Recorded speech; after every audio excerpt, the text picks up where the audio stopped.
હે guys, welcome back to my new another video. વિહાલ છું મેં ઘરે અને આજે છે મારો વીક ઓફ.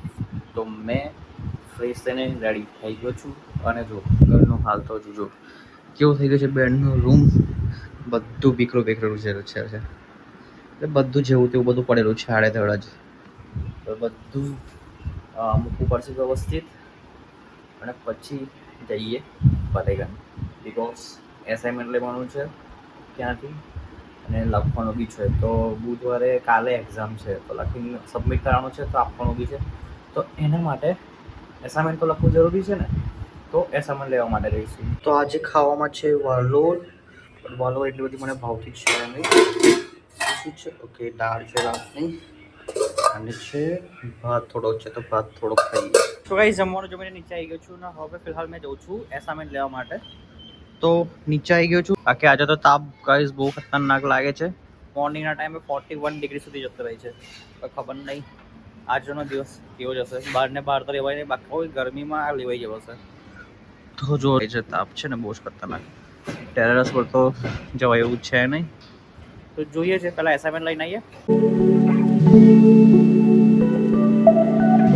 તો ગાઈસ, મેં આવી ગયો છું ફતેગંજ પાસે અને મેં હવે વેઇટ કરું છું ડિંગોનો.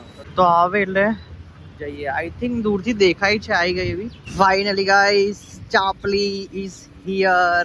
મારી ચાપલી બહુ મસ્ત દેખાય છે. આઈ હાય, યલો માત્ર ગોર્જિયસ દેખાય છે ને. અરે યાર, તાર ડિક્કીમાં મૂકી રાખ. મારા ડિક્કીમાં કેટલા દિવસે મૂકી રાખી હતી. મૂકી દે, ખોલ ડિક્કીને ડિક્કીમાં મૂકી દે. આજે તો બહુ બધું કામ પેન્ડિંગમાં છે, પતાવવું પડશે, પતાવી જ દઈએ હે ને. તો ગાઈસ ચલો હવે અહીંયાથી નીકળીએ. ફાઇનલી ગાઈસ, ઝેરોક્સ કઢાવી લીધી છે બંનેની. જો કોઈ ઝેરોક્સ બાકી છે? નહીં બાકી ને. એ ફર્સ્ટ સ્ટેશન બોલ છે. પહેલાં તો મને બી એરબડ્સ જેવું જ લાગ્યું, પણ આ નીકળ્યું શાર્પનર છે ને. યુનિક જ છે. પ્રેન્ક બેંક કરવું હોય તો કામ લાગે આવ્યું. તો ગાઈસ, અમે તો આવ્યા હતા ઘર પાસે અને અચાનક ખબર પડી કે મમ્મીને હવે જોબ પર મારો ભાઈ મૂકવા જતો હતો તો કૂતરું પડી ગયું છે. તો હવે અચાનક ઇમરજન્સીમાં જવાનું થયું છે. તો મેં એને ટીંગુ ગાડી લઈએ છીએ ને જઈએ છીએ. અમે લોકો તો ઘરે આવ્યા ને તરત જ આવું ખબર પડે કે આવું સીન થયો.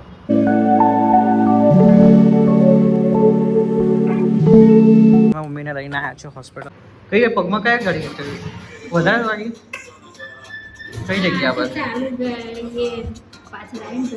હા, જો દેખાય છે બાઇક નો ગાડીની સાઈન છે. હા, એને કીધું બી નહીં કે એને કશું આવું થઈ ગયું, કશું થઈ ગયું તો તું કહે જ ના આવ્યું. તો હાર્દિક ફોન કર્યો. અરે કર્યો પણ તો કેવું તો પડે ઘરે કે આવું થયું છે, આવું થયું તો મને ખબર કઈ પડે, બરાબર ને? તો એ તો કહેવું તો પડે જ ને. આમ તો ખબર જ ના પડે ને. આ તો કીધું તો ખબર પડી કે આવું બધું કઈ ખબર નહીં ગાઈસ, કેટલી વાર લાગશે જુદો. સરકારીમાં આવે ને એટલે પ્રોબ્લેમ આવો બહુ થાય, ઝંઝટ. પણ હવે ડૉક્ટરે અમે જે ગયા હતા ડૉક્ટરે સજેસ્ટ કર્યું કે સરકારી દવાખાનું છે અર્બન, અહીં કૂતરાનું સ્પેશિયાલિસ્ટ છે. તો ત્યાં ગાડી આવો, ત્યાં ગાડી આવે, ત્યાં ગાડી તો છે કોઈ દેખાય છે. ખબર નહીં કેટલી વાર લાગશે. આમાં ટોકન તો લઈ લીધી છે, હવે ખાલી બોલાવીને રાહ જોઈએ છે. ફિલહાલ તમે લોકો અહીંયા બહાર તો નહીં પણ દવાખાનાની અંદર જ્યાં બેસવાનું મસ્ત અહીંયા બનાવ્યું છે તો અહીંયા બેઠા છે. કૂતરું ગણી ગયું એટલે રિસ્ક વધારે ના લેવાય. જેટલું બને એટલું જલ્દી એની ટ્રીટમેન્ટ કે એને સારવાર જેટલું બી લઈએ એટલું સારું છે.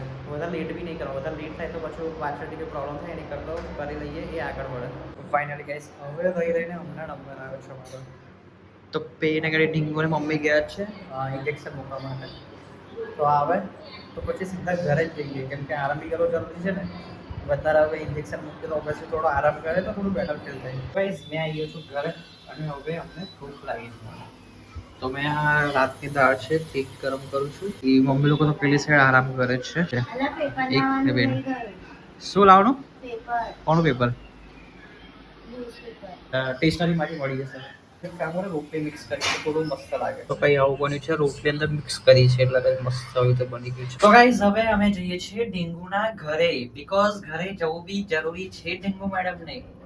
તો ઘરે જઈએ બીકોઝ એના ઘરે મોતો બતાવવું પડશે ને. પછી હાર્દિકની બર્થડે છે તો એના માટે કેક લેવાની છે. તો ગાડી લઈએ અને અહીંયાથી જઈએ. ગાડી કઈ મૂકી છે આપણે?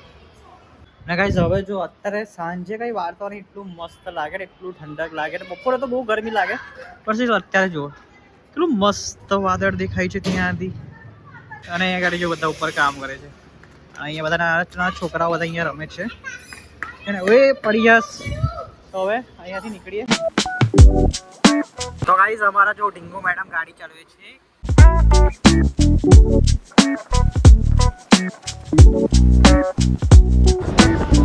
તો ગાઈઝ ચલો હવે હાર્દિકની કેક લઈ લીધી છે. બીજું કશું લેવાનું છે આમાં? કેન્ડલ આની જોડે જ આવશે કે પછી આવશે ને? કેન્ડલ અને નાઈફ આવશે એની જોડે. ઓકે ગાઈસ કેક લઈ લીધી છે. હવે જઈએ સીધા ઘરે અને હાર્દિકની કેક કટ કરીને પછી ઢીંગુને મૂકવા જઈશું. બીજું હમણાં જઈએ ખાલી ઓર્ડર 2 વાર ધક્કા થાય એની કરતો કેક કટ કરીને જ ઢીંગુને મૂકવા જઈએ ઘરે. તો ગાઈસ કેક લઈને ઘરે આવી ગયા છે. હવે જોઈએ છે ઘરમાં બધા હોય તો સારું છે. આમ તો હશે જ બધા મોસ્ટ ઓફલી. તો કેક કટિંગ કરી લીધી છે. હવે કેક લઈએ. બધા કોઈ ખાધી જ નહીં. થોડી ઉપરના જે હતી મેન એ જ કટ કરી. હા કેક કટ કર્યું છે ને પછી બધે અમે ખાલી ફેમિલીમાં જ કેક કરી. બધા મને બોલાય નહીં કારણ કે આટલા જણ હતા. મેં ઢીંગુ અને બીજા મમ્મી પપ્પા અને ધ્રુવી. તો ગાઈઝ હવે કેક કટ કરી લીધી છે અને હવે જઉં છું મેં ઢીંગુને મૂકવા માટે. અને એને આજે લખવાનું છે. મેડમ આજે લખી કાઢજો. ઓકે તો પતી જાય તો સવારે થોડું ટેન્શન દૂર થાય ને થોડું સારું બી. गाइस कल सुबह मेरी एग्जाम है और मैं यहाँ ऐसे घूम रही हूँ. हाँ इसको कुछ पता ही नहीं चलता है. पता नहीं क्या कर रही हूँ. हम लोग लास्ट में पढ़ के पास होने वाले स्टूडेंट्स हैं गाइस. अभी नहीं, परीक्षा के 2 घंटे पहले ही पढ़ने बैठने का या फिर रात को पढ़ने बैठने का. આ લોકોનું ખરું છે કે રાત્રે વાંચે તો બી આમ કેવું 2-3 કલાક વાંચે પણ તો યાદ રહી જાય. તો મને તો યાદ નહીં રહેતું ગાઈસ. પણ ગપ્પા મારતા તો આવડે નહીં એટલું તો ખબર પણ તો પાસ તો થઈ જાય છે ને બકા. એ તો અમે તો એ બી નહીં મારતા આવડતું. ઇટ્સ બિગેસ્ટ ફ્લેક્સ હમારા. ગાઈસ મેં તો હવે પરીક્ષાના દિવસે 1 દિવસ પહેલા વાંચ્યો હોય તો મને તો કશું યાદ જ ન રહી. એટલીસ્ટ આઈ થિંક પહેલેથી વાંચતા હોય ને તો વાંધો ના આવે કેમ કે થોડું યાદ રહે. અત્યારે એન્ડ ટાઈમે વાંચ્યો બેસે તો મને વાંચતા બી ના આવે. ઓકે તો ચલો ગાઈસ જઈએ હવે. ઢીંગુને બી લેટ થાય છે. વેર ઇઝ યોર ગાડી? ફતેગંજ. ઓકે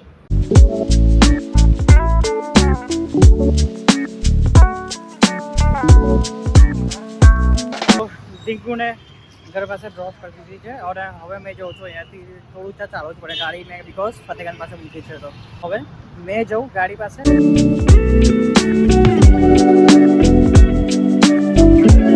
તો ફાઇનલી ગાઈસ ઘરે આવી ગયો છું ઢીંગુને મૂકીને. અને હવે મેં ઘરે આવ્યો ફ્રેશ ફ્રેશ થવું અને જમી લઉં હવે. અને આ બ્લોગને કરીએ એન્ડ. જો બ્લોગ તમને પસંદ આવે તો લાઈક કરી દેજો. ચેનલ પર ના હોય તો સબસ્ક્રાઈબ કરી દેજો. મળીએ નેક્સ્ટ બ્લોગમાં. Thank you for watching. By.